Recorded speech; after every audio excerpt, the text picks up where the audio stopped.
नेपाल के बांके जिला में बा गाँव काला बांजर, गाँव काला बांजर। ओही जाके छोरा मनोज कोली बड़ा बदमदार, बड़ा बदमदार। चेहरा पे मुस्कान दिलावा साफ बा, गाँव के हर आदमी खातिर खास बा। मनोज कोली हो काला बांजर वाला, नाम तो हर चमके जैसे चांद उजाला।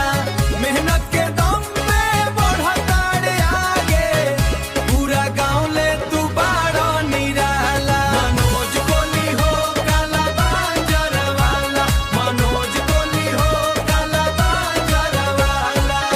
पारी माटी के खुशबू बसल बा सांस में, यारी निभावे जान लगा के साथ में।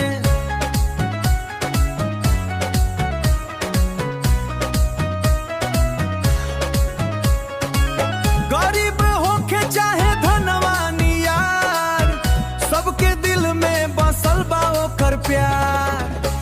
मनोज कोली हो काला बांजर वाला, नाम तो हर चमके जैसे चांद उजाला। मेहनत के दम पे बढ़ता रे आगे, पूरा गांव ले तू बाड़ा निराला।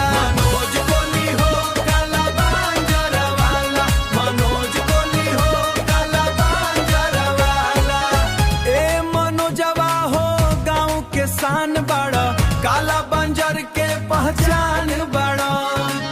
नेपाल के धरती गावे तो हर नाम, तोहरा पे गर्व करे सगरो जहान।